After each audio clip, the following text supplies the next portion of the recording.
Hey guys, what's going on? Tarian here, and today I'm happy to present you guys with my squad leader guide for SWG restoration. Squad leader is a very powerful profession with amazing group-wide buffs, utility, damage, and all sorts of other things. It's an amazing support class and one of the most interesting professions I've ever seen in any MMO, in my opinion. Its utility value in this game's PvP is unmatched by anything else, and today I'm going to be breaking down what makes squad leader so good.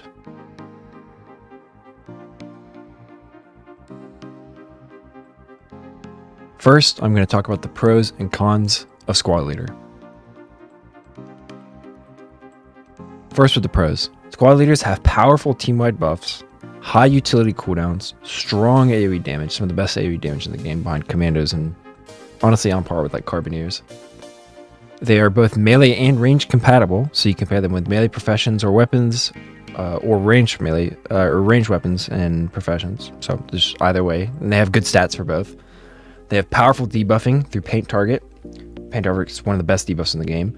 And then the last thing is that they're flexible to build. You can really pair squad leader with whatever. There's a few really good combos I'm going to highlight later in this video, but for the most part, squad leader is very flexible. You can grab just a couple lines if it fits into your build, or you can, pair master squad leader with just about anything you want, and it's going to be very, very good. So now I'll talk about the cons. There's not a lot of downsides to squad leader, but the ones that it does have are definitely worth pointing out. The two biggest weaknesses of squad leader is that it has weak skill mods, and that it requires a group to use most of its utility. So weak skill mods, it does not have the most stats. It has a lot of defense, but not a lot of things like accuracy and speed. So it's going to be really dependent on what you pair it with to get good stats to go with it. And then it requires a group for most of its utility, pretty much outside of like paint target and your grenades. You're not going to be able to really use most of your squad leader abilities solo. So this is definitely a big downside to squad leader if you're a solo player or if you're not playing with a group very often. Your damage will be okay, but your defensive abilities and support utility is going to significantly fall off if you're playing solo. Next, I'm going to talk about weapons and armor. So for armor, squad leaders use the high kinetic armor of assault armor. The best kind is bounty hunter armor, but there's others that you can use instead. Alternatively, you could use the armor of a profession that you're pairing with squad leader, but I think that rocking bounty hunter armor with an energy PSG is the best way to go on a squad leader right now. As for weapons, any weapon will do. I personally prefer carbines because it's a good balance between speed, range, and accuracy. They do not lose a lot of accuracy for moving around. They have good range, and they're relatively fast, so you're able to get your attacks out quickly, and it also helps the cooldown on your grenades by having a fast weapon. But again, you can really use any weapon you want. Next, I'm going to talk about the bracelets. So there's two bracelets you want. There is the Sorosub P4 bracelet, which is a recently buffed squad leader focused bracelet that gives plus 10 paint target duration and plus 50 sure shot speed. That's the bracelet you want for your right slot. And then for your left slot, you want a carbine defense bracelet. Or if you're not running carbines, you can run the defense bracelet of whatever weapon you're using. Ideally, you want a plus 35, but a plus 20 bracelet will do just fine. Next, I want to talk about the Hellfire set versus the Veteran set. Now, these are the two heroic jewelry sets for squad leader that were introduced in the Expanding Horizons patch. In regards to these, both are viable and are very good, and they can be used in different situations very effectively. Kind of the gist of them is that Hellfire, it does more AoE damage. It's got, amazing burst potential. However, it was recently patched, and after the patch, it requires much more specific builds to really pump out its damage to its max potential.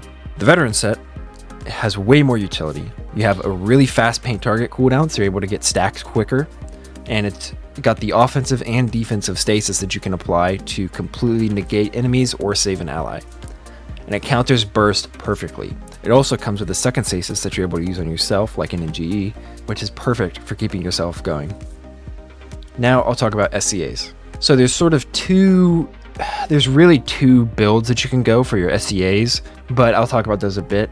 If you want like a general, like pretty basic setup, you want a mix of endurance, opportune, defense, and range general.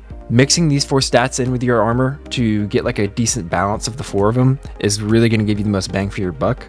However, if you are building specifically for a veteran set, then you want to focus more on opportune, defense, and range, as the veteran set comes with a lot of endurance. And then alternatively, if you're building for Hellfire, you want to do more of endurance, defense, and range general, because the Hellfire set comes with opportune. You do want to include a little bit of opportune in the Hellfire build and a little bit of endurance in the veteran build, but you don't want to do nearly as much as you would do if you're going for more of a balanced build. Now I'll talk about the exotics. So the exotics, it's very build dependent. However, I would personally say that there's 3 different setups that you can go for exotics, and these are kind of the 3 most popular ones, I would say. So there is the crit stacking setup, in which you go for PvP crit chance, regular crit chance, and critical hit reduction. Then there is the more gun build for carbines, in which you want to go carbine accuracy, carbine damage, and critical hit reduction. And then lastly, if you're pairing squad leader with commando, which is a really popular pairing that I see a lot of people do, you want to just go with commando exotics. You don't want to worry about any carbine stuff or crit stuff. You want to just go with whatever the commando exotics are that fits your playstyle of commando, because that's more leaning into the commando aspect of it. Lastly, I'm going to talk about some builds. Now, I know I said at the beginning that Squad Leader was very flexible in how you could build it, but there are 4 builds in particular that stand out to me that I want to point out as sort of my go-to Squad Leader builds. First, we have SL Smuggler. You want to pair this with some Combat Medic, but if you are okay with getting some less healing, you can pick up some things like Ranger or some Bounty Hunter. But Master Squad Leader, Master Smuggler is a crit stacking, high damage build. You want to run this with Hellfire, as it will have perfect synergy between the Smuggler crit skill mods and the Hellfire superior firepower proc. The reason you want Smuggler for this is because Smugglers, they get 25% more damage on all their critical strikes, and they have Last Ditch, which is an AoE attack that increases how much damage people take when they are critically striked by 20%. So this pairs perfectly with superior firepower, giving 100% more damage on your AoEs and 25% crit chance on your AoEs. So if you're pairing Smuggler with Squad Leader, as soon as you get a superior firepower proc, you're going to Last Ditch and then start throwing your bombs, and you're going to be critting like crazy. With this, you want to run the crit stacking exotics that I was talking about before, and you're just going to stack as much crit as possible. Really, any weapon will do with this build. You can use a pistol because Smuggler does get some nice stats with pistol, but I use it with a carbine most of the time just because, like I said before, carbines are a nice balance. The next build I want to talk about is Squad Leader Carbineer. This also can be paired with some Combat Medic, or if you're feeling ballsy, you could pair it with something like Pistolier or something if you were okay with going with a little less healing. This build is more of the versatile, flexible Squad Leader build. In my opinion, this setup is perfect for being a jack-of-all-trades Squad Leader. Carbineer, for ages, has had perfect synergy with Squad Leader, and with this setup, you can really swap between Hellfire if you want more AoE damage, or Veterans if you want more utility. It's perfect for playing into these playstyles. I do personally think that this fits a little bit better with Veteran than with Hellfire, but you can do a lot of damage as a Hellfire as a Hellfire Squad Leader with Carbineer. This setup has a lot of AoE potential through Scatter Shot, AoE Full Auto, and your Squad Leader grenades. It also has Rapid Fire, which is great for getting your Squad Leader grenades out quicker. It also has Suppressive Fire, Area Knockdown, Crippling Shot. It's got amazing debuffs and utility and control. It's just a fantastic, versatile build that pairs very well with the utility playstyle of Squad Leader, while also having strong AoE damage. The next build I want to talk about is way more of a support build than any of the ones I've mentioned before, and this is Squad Leader Doctor. You can pair this with some combat medic or master medic if you want. Alternatively, instead of going master doctor, you could actually go master's combat medic if you wanted to be more aggressive in this playstyle. But this is like a pure support, purely defensive utility, almost off healer squad leader. This build you want to pair with the veteran set for sure to get the stasis. You could alternatively go for the doctor set, the first responder set, if you wanted to be more of a main healer. But this build shines as a secondary healer, and pairing it with the veteran set for the stasis is very, very strong. This is a great defensive build. Again, like I said, this is more of a healer build, but not a lot of people are running multiple healers in PvP. But if you are cool with being an off healer, this is probably one of the best off healer builds in the game, in my opinion. Lastly, I'm going to talk about Squad Leader Bounty Hunter. Now, this was a build that was really strong before the most recent patch. Both these professions got hit kind of hard, and this build in particular got hit harder than anything else in this last patch, I would say.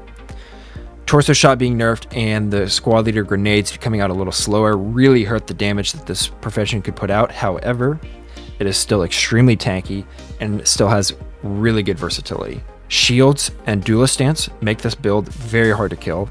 Those paired with your squad leader abilities is just going to make this a very, very, very tanky build.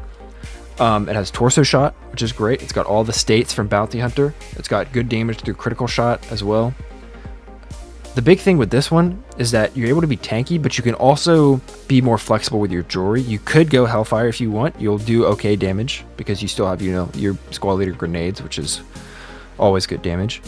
But the main thing with this build is that it's really good with a duelist set. I know that this is a squad leader guide and I'm talking about a bounty hunter jewelry set, but this is a really good build for a duelist bounty hunter because the Dread Strike ability is a massive heal cut that has great potential in group PvP. And pairing that with a squad leader who is painting target, calling shots, things like that, it's the perfect build for that, in my opinion.